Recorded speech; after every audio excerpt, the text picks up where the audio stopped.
మన తండ్రి కుమార పరిశుద్ధాత్మ దేవునికి వందనాలు స్తోత్రాలు చెల్లించుకుంటూ, ప్రియమైన దేవుని బిడ్డలారా, మీరందరూ క్షేమంగా ఉన్నారని దేవునికి వందనాలు చెల్లించుకుంటున్నాము. ఈ దినమందు పుట్టిన దినములు, వివాహ దినములు జరుపుకుంటున్న బిడ్డలను దేవుడు బహుగా ఆశీర్వదించి సంవత్సరాల నుండి సంవత్సరాంతం వరకు ఆయన కనుదృష్టి మీ మీద ఉండాలని మేము ప్రార్థన చేస్తున్నాం. అట్టి కృప దేవుడు మీకు అనుగ్రహించును గాక. ఈ దినమందు దేవుడు మనకిచ్చిన వాక్యము యెషయా గ్రంథము 11వ అధ్యాయము 1-2 వచనాలు చదువుకున్నాం. యెషయి మొద్దు నుండి చిగురు పుట్టును, వాని వేరుల నుండి అంకురము ఎదిగి ఫలించును. యెహోవా ఆత్మ జ్ఞాన వివేకములకు ఆధారమగు ఆత్మ, ఆలోచన బలములకు ఆధారమగు ఆత్మ, తెలివిని యెహోవా ఎడల భయభక్తులను పుట్టించు ఆత్మ అతని మీద నిలుచును. నేడు వాక్యం ద్వారా మనల్ని దీవించును గాక. యేసుక్రీస్తు ప్రభువారి జన్మను ధ్యానించడానికి అనేక ప్రవచనాలు మనకి ముందుగానే వ్రాయబడి ఉన్న విధానాన్ని మనం చూస్తున్నాము. ఈ యెషయా గ్రంథంలో మరి యొక్క ప్రవచనము 11వ అధ్యాయము 1-2 వచనాల్లో ఈ విధంగా రాయబడటం మనం చూస్తున్నాం. యెషయి మొద్దు నుండి చిగురు పుట్టును అంటున్నారు.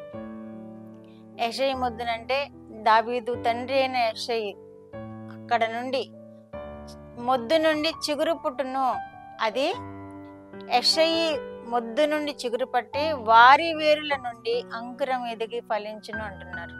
యేసుక్రీస్తు ప్రభువారు యూదా గోత్రంలో పుట్టిన విధానాన్ని మనకి వాక్యం తెలియజేస్తుంది. యెషయి యూదా గోత్రమునకు చెందినవాడు. యెషయి కుమారుడు దావీదు. దావీదు కూడా యూదా గోత్రానికి చెందినవాడుగా ఉన్నాడు కనుక దావీదు వంశము నుండి యెషయి మొద్దు నుండి ఈయన ఉద్భవించిన విధానాన్ని ఇక్కడ ప్రవచిస్తున్నాడు యెషయా. దేవుని యొక్క మహిమ ఈయన మీద నిలవడం వలన ఈ విధముగా జరగబోయే విషయాలన్నీ ప్రవచిస్తున్నాడు యెషయా. యెషయి మొద్దు నుండి చిగురు పుట్టును, వాని వేరు నుండి అంకురం ఎదిగి ఫలించును అంటున్నాడు. వాని వేరు, వారి నుండి వచ్చిన అంకురమే యేసుక్రీస్తు ప్రభువారు అని మనకి వాక్యముల ద్వారా తెలుసుకుంటున్నాము. కనుక యెషయి నుండి వచ్చిన ఈ యేసుక్రీస్తు ప్రభువారు, దావీదు వంశం నుండి వచ్చిన యేసు ప్రభువారు, మత్తయి సువార్తలోకి వచ్చేసరికి యోసేపు వంశము ద్వారా వెలువడిన విధానాన్ని, ఉద్భవించిన విధానాన్ని మనం చూస్తున్నాం. యోసేపు కూడా యూదా గోత్రానికి చెందిన వ్యక్తి కనుక యేసుక్రీస్తు ప్రభువారిని గర్భం ధరించిన మరియ కూడా యోసేపుకు ప్రదానం చేయబడిన స్త్రీగా ఉంది కనుక ఆ విధముగా అంకురము ఎదిగి ఫలించింది అని ఇక్కడ వాక్యంలో తెలియజేయబడుతుంది. ఇంకా ఏమని తెలియజేయబడుతుందంటే, యెహోవా ఆత్మ జ్ఞాన వివేకములకు ఆధారమగు ఆత్మ, తెలివిని యెహోవా యందు భయభక్తులు పుట్టించు ఆత్మను అతనికి అనుగ్రహించును, అతని మీద నిలుచును అని కూడా ఉంది. కాబట్టి మనము యేసుక్రీస్తు ప్రభువారి యొక్క మూలం ఏంటో మనం తెలుసుకుంటున్నాము. యేసుక్రీస్తు యొక్క స్థితి ఏంటో మనం వాక్యాల ద్వారా తెలుసుకుంటున్నాము. ఏమని అంటే, ఆయన ద్వారానే సమస్తమును కలిగాయని, జ్ఞాన వివేకములకు ఆధారమగు ఆత్మ ఆయనలో ఉందని మన వాక్యాల ద్వారా చూసుకుంటున్నాం. కనుక ఆ జ్ఞానవంతుడైన యేసుక్రీస్తు ప్రభువారిని, ఆ వివేకవంతుడైన యేసుక్రీస్తు ప్రభువారిని మనము ఆరాధించినప్పుడు, మనము సొంత రక్షకుడిగా అంగీకరించినప్పుడు ఆ జ్ఞానముతో మనల్ని నింపుతారు, ఆ వివేకంతో మనల్ని నింపుతారు. ఈ లోకంలో దేవుని బిడ్డలుగా ఎలా జీవించాలో కూడా మనకి జ్ఞానము పుట్టిస్తారు. ఈ లోకంలో ఏది మంచి ఏది చెడు అని తెలుసుకునే జ్ఞానము, వివేకము కూడా యేసు ప్రభువారు మనకు దయచేస్తారు. కాబట్టి జ్ఞాన వివేకములకు ఆధారమైన ఆత్మ కలిగిన యేసుక్రీస్తు ప్రభువారిని మనం కలిగి ఉండటం మనకెంతో భాగ్యము.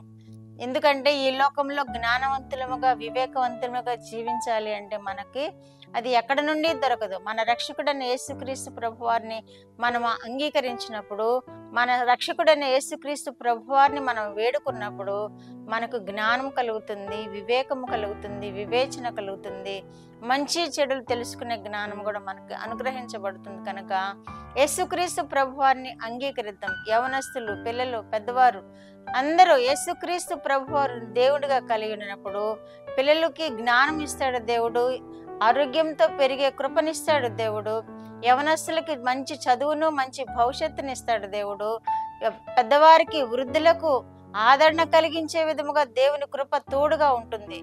యేసుక్రీస్తు ప్రభువారిని మనం అందరము నమ్ముకున్నప్పుడు ఆయన కృప మనకి ఎల్లవేళలా తోడుగా ఉంటుంది. జ్ఞాన వివేకములతో మనల్ని నింపి ఆయన కృపలో మనల్ని వర్ధిల్ల చేస్తారని వాక్యాల ద్వారా మనం గ్రహించగలుగుతున్నాం. కాబట్టి యేసుక్రీస్తు జన్మం ధ్యానిస్తున్నాము, ఆయనను స్తుతిస్తున్నాము. ఆయన ద్వారా ఇవ్వబడిన వాక్యాలను కూడా ధ్యానించి ఆయన మన కొరకు చేయబో అద్భుతాలను, ఆశ్చర్యాలను, మేలును తలంచుకుని ఆయనను కలిగి ఉందాము. యేసుక్రీస్తు ప్రభు వారిని, ఆ మేలులన్నీ మనం పొందుకుందాం. ప్రార్థన. మా దేవ, మా ప్రియ పరలోక ప్రభువా, మీ పరిశుద్ధ పాదములకు వందనాలు, స్తోత్రాలు.